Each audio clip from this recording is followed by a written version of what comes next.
Hi, we're the Munsons, and this is The Moment on New Reality TV. How are you today? Do let us know in the chat if you will. Let me just put that banner up there, Mrs. M, so that people are prompted to say hello to us. And that applies to you as well. How are you today? Yeah, I'm really well, thanks. Yeah, I mean, if this is the first time you've checked in, you might wonder who we are, because you've introduced us as the Munsons. I'm not sure if I know who I am. And you've called me Mrs. M, but we're actually Louisa and Carl. I do beg your pardon. I do beg your pardon. All right. And, you know, we convene at this time, Monday to Friday, come what may, so that we can just share in the moment with you. And also, I think, draw the community a bit closer so that we can like take a moment to pause, reflect, have a good laugh, and just kind of leave this little session feeling a little bit better, a bit more upbeat, and so on and so forth. Yes. How do you think it's going? I think you're frowning. What's going on? I'm thinking. Okay. Things are occurring to me that are furrowing my brow, but not in a bad way. Like what? Come on, tell us. It was called an uplifting interlude the other day, our midday show. That's how I hope it occurs to people, that it is an uplifting interlude. Yep. And a chance to come into the moment, a reminder. I know that if I'm left to my own devices, I don't necessarily do all the things I should, in inverted commas, should be doing. I'm shoulding on myself. Yeah, you don't want to should on yourself. It's nice to have, you see a YouTube video, don't you? Or see a podcast with a speaker that you like, and that draws you into an area. I suppose it's like speaking to yourself, really. But the illusion is, oh, yeah, that person's inviting me to think about that or consider that, and then you do it, and that was so good. I'll share that video with some other people. And I think this is the same. We're here, we're holding this space for coming into the moment at midday our time every day. And please join us. And if it wasn't for this, I wouldn't always stop and pause at midday, would you?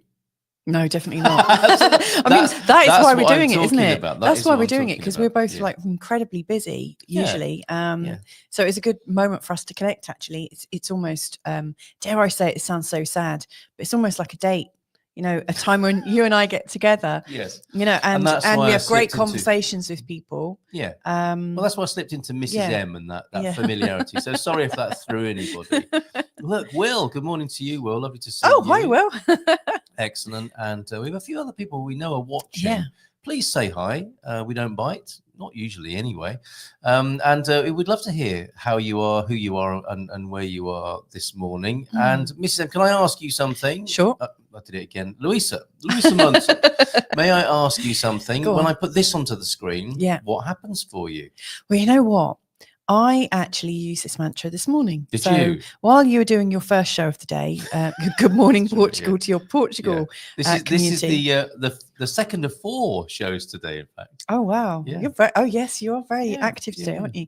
I actually sat in bed enjoying the fact that I like the sensation of being in bed on my own. Wow, that was, I like stretched out a little bit. None taken. Got my mudra fingers on. And I was practicing with Free High Yum Dum, which if you watched the show yesterday, you'll know we had Tom Evans on, who's great. He's got a show on New Reality TV called Practical Alchemy. And, Tom, who we call a bit of a wizard, he was actually at our wedding 14 years ago. He's a whole lot of a wizard. Yeah, he's a massive wizard. Yeah. He was leading us and people watching to create what he is called the Munson mantra. Sorry, my bunny is slightly off to the side. The Munson mantra, and we all participated. So we had people watching. I came up with 3. I think Mother Mulberry came up with High. Sarah, who was watching, came up with Yum, and you came up with Dum. So Free High Yum Dum. Yeah, okay, that sounds really bad now. But we had we'd set the intention. Tom had asked us, if you're going to set an intention for this show or for yourselves to use, what would it mean to you? And I was saying, I wanted this sense of freedom. Like as I was breathing, that all of the restrictions around me would just kind of crumble or just drop to the floor. And you said something. I can't remember what you said. Dom. It was free Dom. Oh, yeah. Yeah, and it was the Om in Dome. Yeah, putting the Om in Dome. So this morning, I got my mudra fingers on and I sat down and was practicing to see how I could say Free High Yum Dum in a way that kind of tripped off my tongue in a way that was pleasing to me. And I have to say, when I was saying free hi yum dum, trying to be meditative, didn't really click at first. So what I started to do was elongate my breath. And then when I was breathing out with free, it's easy to say hi when you're on an in-breath. Although I can't do it now. Hi. I can't do it now, but I was doing it earlier. Keep going. This is and then fascinating. yum was on my out-breath, and dom as I was kind of coming back in. Then all of a sudden it went into, I felt this really beautiful sense of things dropping away. So yeah, I was practicing with that, and that's what that meant to me. So does that answer your question? And if I say it now, in this moment, now, what happens when you hear or see free hi yum dom? Well, you do know what? It reminds me of fee fi fo fum. I smell the blood of an Englishman. Which is that from? I see your possibly your crown chakra is spinning with this. My belly is. I'm feeling it in my belly. Okay. You're being triggered with thoughts, aren't you? Yes, I am. Yeah. I mean, we wrote it on our tiles in our kitchen yesterday because Carlos is never get our deposit back. No, we won't. But Carlos's habit of when something inspires him, he writes on our kitchen tiles with a dry white pen. But we've got all these little notes all over the kitchen. So we've got free hi yum dum. And so every time I made myself a cup of tea, I was saying it to myself yesterday, but I couldn't remove fee fi fo fum from, is it Jack and the Beanstalk? Yes, that would be one rendition. Yes. I can't remember, but it's, that thing that kind of goes. So I need to change it. But when I changed it, then I felt very good. This is how earworms and advertising work. This is how advertising works, interestingly, isn't it? Is association. And that's why our attention is so precious. Yeah. Is that it can be borrowed. So you're saying it took you into a place of If I say it now, solitude. I mean, there's only one way to test it, and that's now, right? Okay. We did it yesterday. Okay, I'm happy to. And if we say it now, if the mouse will let me, I'm going into our banners here. Yeah, if you really. Okay, let's start with feeling like we do. We don't have a guest today, incidentally. We are the guests. And you are the guest today. But we don't have a formal, we're not chatting to anybody else today. We're finding out how they bring themselves into the moment. We're doing that. We do that anyway, regardless of who's here. Come into this moment. And one such way would be to feel the weight of your body on the chair now. Doing that. And hear the sounds of the voices that you can hear in your head and on the screen. Yeah. And not take them too seriously or lean in and listen. Just hear what's going on. See, hear rather than watch and listen. They're different intentions and intensities, aren't they? And perhaps just allow your environment, what's going on, what your senses are receiving to wash over you, or to be there rather than to be something you need to attend to right now. And that's a different intensity as well, isn't it? I know that a lot of my afternoon and evening yesterday was like, okay, what's next? I need to do that.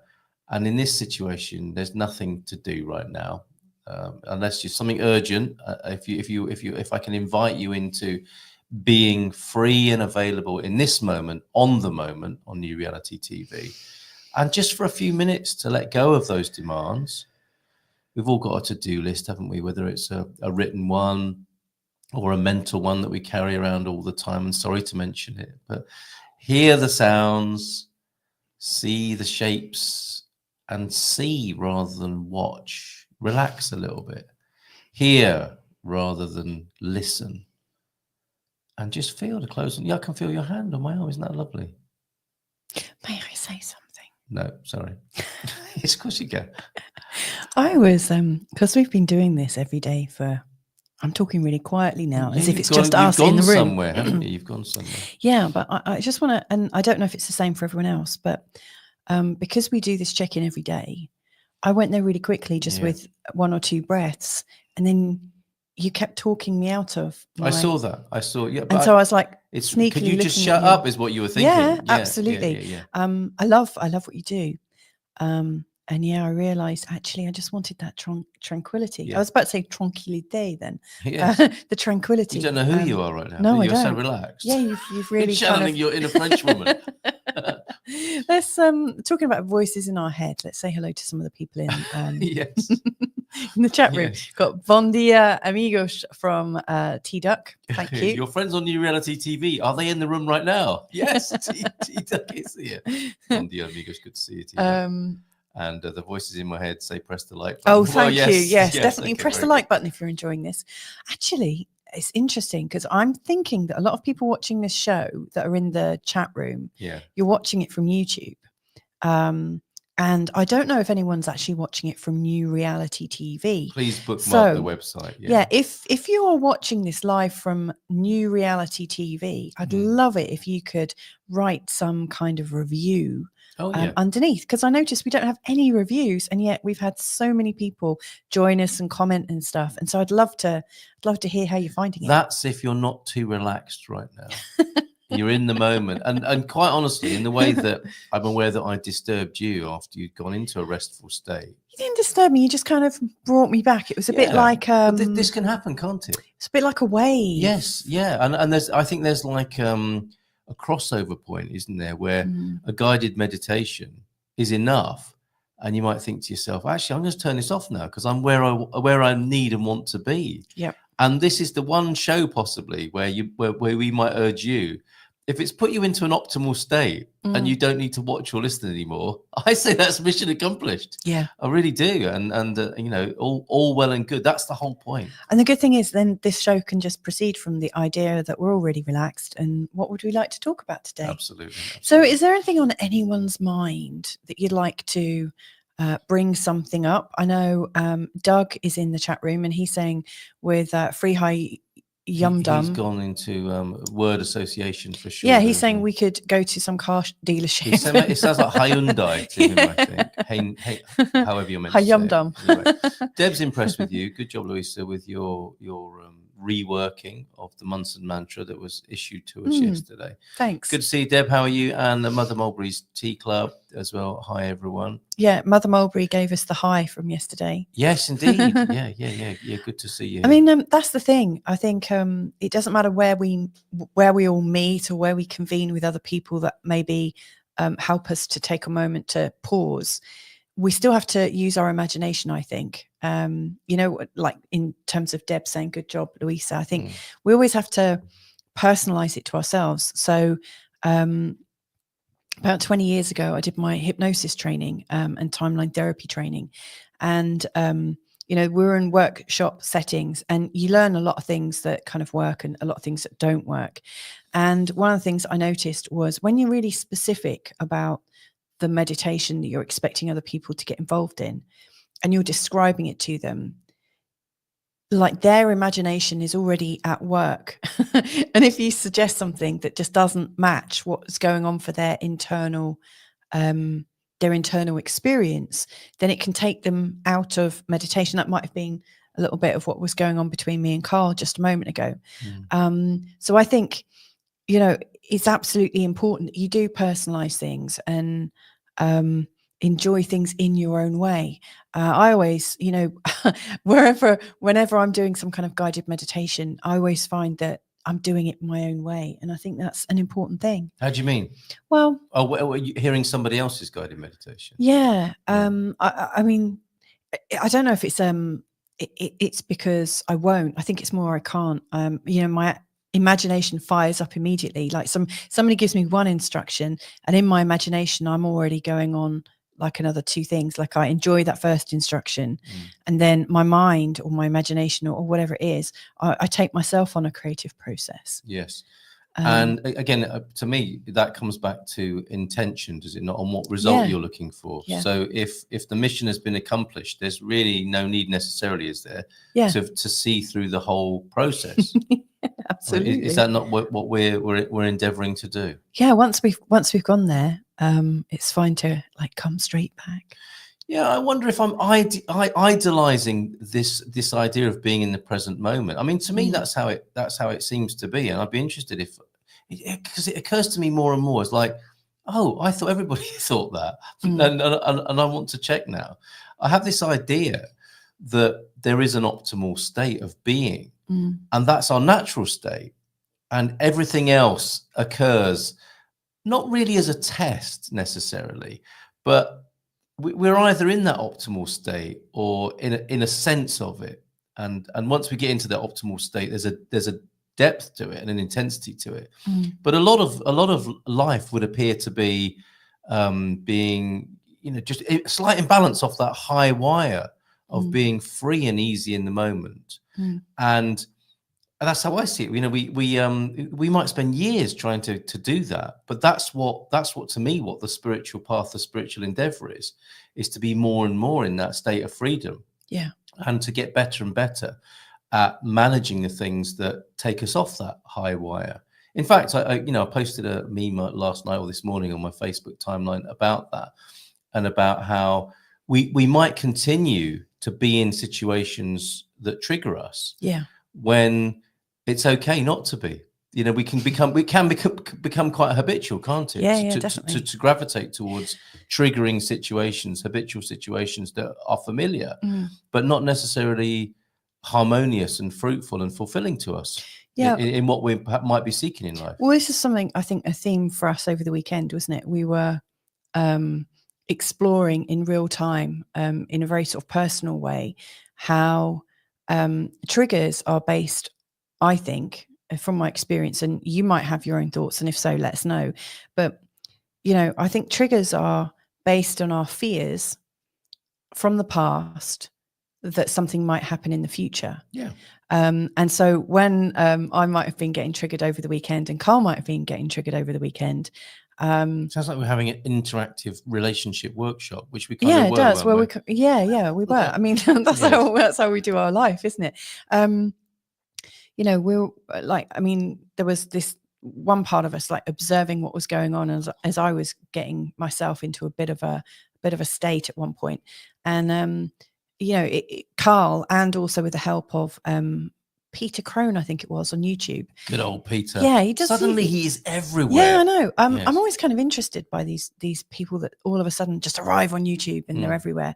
But I always just think wherever your consciousness is taking you, maybe that's where you need to be at the moment. But there was this great video, and like making the connection that anytime I'm triggered, it's because of something that's happened in the past, which I knew, but it's more specifically like a fear that something from the past is going to happen in the future. Because if you didn't have the fear it was going to happen again, you wouldn't be triggered. It would just stay in the past. So it's almost like, we create our own little diversions, our own little strategies to be able to control the fact that we have a fear from the past that might come up in the future. And that's why we put some control in.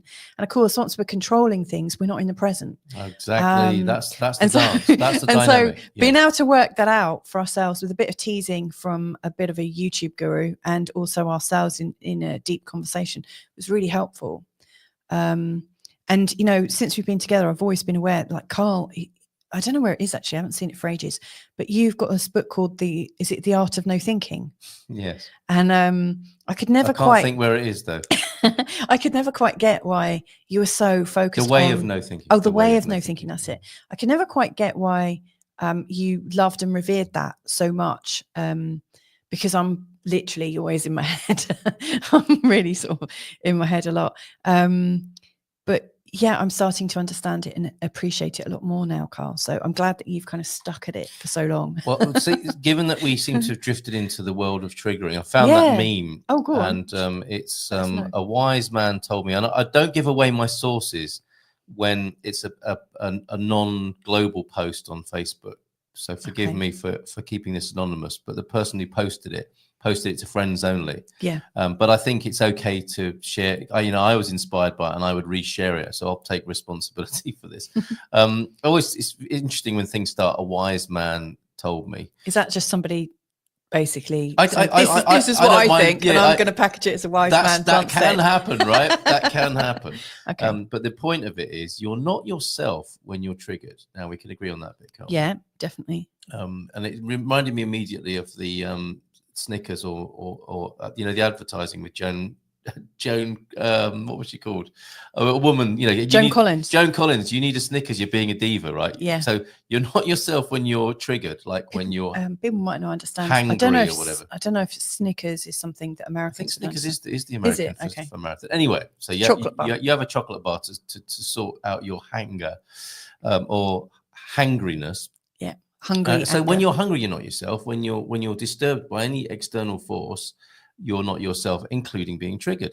You become who you think you need to be to survive, which is what you were talking about, right? So great.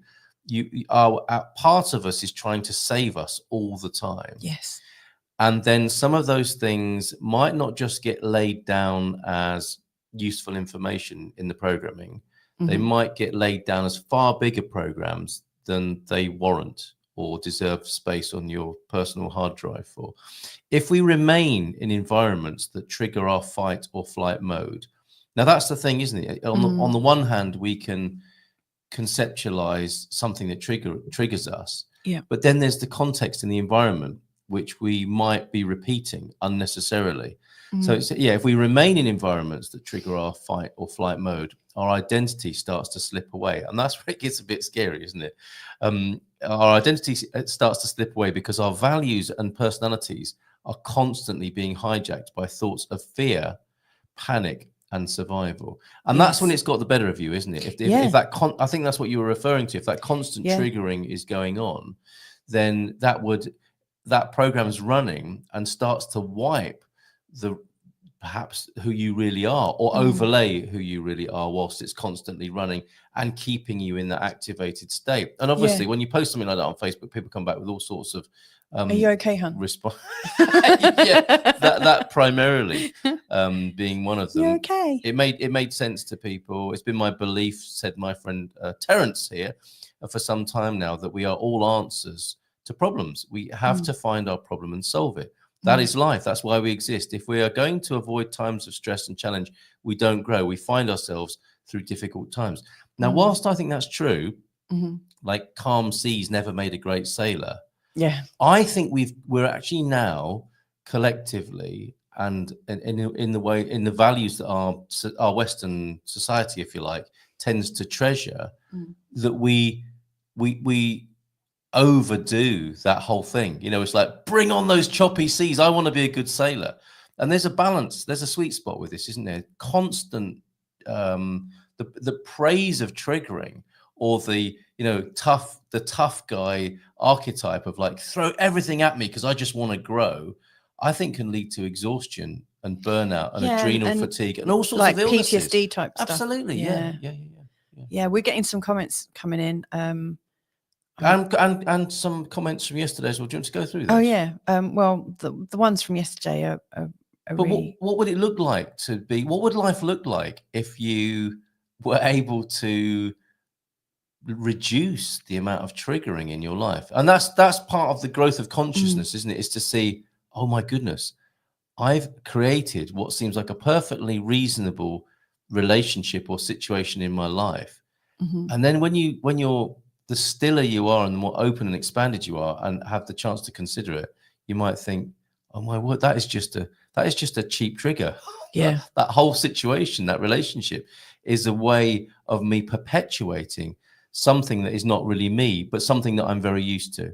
I think as well, what you're referring to there is possibly self-sabotage. So you don't have to actually resolve things. You don't have to, because I think we all know that if we were to resolve our triggers, we would probably rise up and be quite magnificent in our own being. And I think a lot of us have experienced programming to be a bit embarrassed about doing well, to not feel quite comfortable about I don't know, being a big head or this, that, and the other. I mean, your mum famously says, bless her, by the way. Widen all the doors in the house so he can get his big head through it. Yeah, and other such things. Yeah, and I would hear in my early childhood, certain phrases which I think are quite synonymous to growing up in the UK. About people being too big for their boots and this, that, and the other, and you unconsciously take it in. And so I think also there's probably a fear of coming out of the norm, and of course the norm is actually where you stay safe in the pack, which again refers back to your meme where it says, you know, we are kind of programmed to, like, programs, or like, we will actively think the right things to keep ourselves safe. Yeah. That's the key premise of the unconscious mind from my perspective. Yes.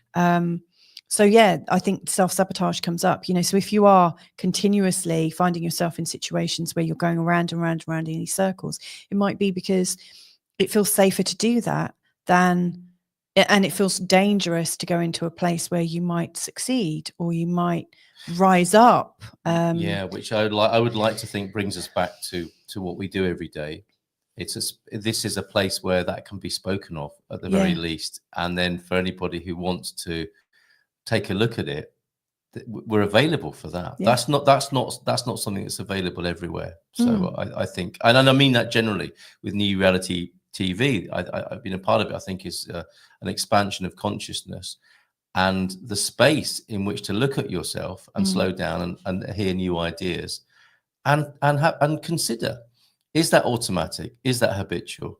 And is it really serving? So. Very good, thank you. All right, excellent. Let's have a look at some of those. Let's have a look at these comments, because these are really to do with what we're talking about. Scripting for manifesting has been on my agenda for the last few months. That's Mother Mulberry's Tea Club, or Mo Te Cla, as Tom said yesterday. Yeah, I think that's great. And how's that going? Are you noticing a lift? I always find it's interesting that you say that. Because, you know, I was just talking about self-sabotage. There's a manifestation exercise that I've done on and off for the last 10 years, 14 years, in fact. And when I do it, within about 3 weeks, I stop. And it's not because I'm lazy or can't keep to routine, but because the changes that come in are so quick that I think I get scared. And it's always as things are starting to build up rapidly that I quickly stop. I'm like, and is there enough time in 3 minutes to? No. Okay, well, another time then. Yeah. For the specifics of that process. Okay, Roy Castle saying meditation is what you need. Very funny. You probably understand that if you're a Brit, but maybe not. I don't think that's going to cross the channel. The Atlantic, I mean. Yeah. Or the channel. Yeah. Mother Mulberry's also saying plot lines I've written for my characters started to blend into my reality, which got me wondering. Well, you're writing your life, aren't you? I think whatever is going on for you as your script. You know, I work with clients. I'm working with at least 1 or 2 clients a day. And, you know, when I'm talking about potentials going on for them and futures and things like that, especially because of their sort of hypnosis training, I find that when I'm giving positive, affirmative messages to people, they're also coming into my mind as well. And so I'm going through constant change, and I need to kind of stop every few weeks or so to kind of reintegrate who I am. And so I'm guessing as you're writing your story, Mother Mulberry, I mean, let me know if that feels right. I might be completely getting that wrong. But to me, I think you're writing, and as you're writing, you're hearing your own voice saying these things. And of course, the word is what is creating for us. You know, in the beginning, there was the word. It's like magic, I think. I've become very conscious about the energy of what I write. Yeah, I imagine you have. I mean, I wonder what happens to people who write about death and disaster a lot. I'm not wishing anything awful on them, by the way. Yes. But I wonder how that goes with their mind. And, you know, that's one of the great things about Will, Karen and Melinda, you know, the sort of founding fathers of New Reality TV, because they set the clear intention that this is to uplift, to not go into the doom and gloom or the politics of life, and also to respect everybody's modality and everyone's gift and everyone's sharing. What's Pete saying? Well, I've got 10 seconds to invite everybody to not see meditation as a rational department of life, but to see all of their life in a meditative way. I hope that distinction makes sense. Happy to pick it up with you tomorrow, because we have to go now, don't we? All right, lots of love.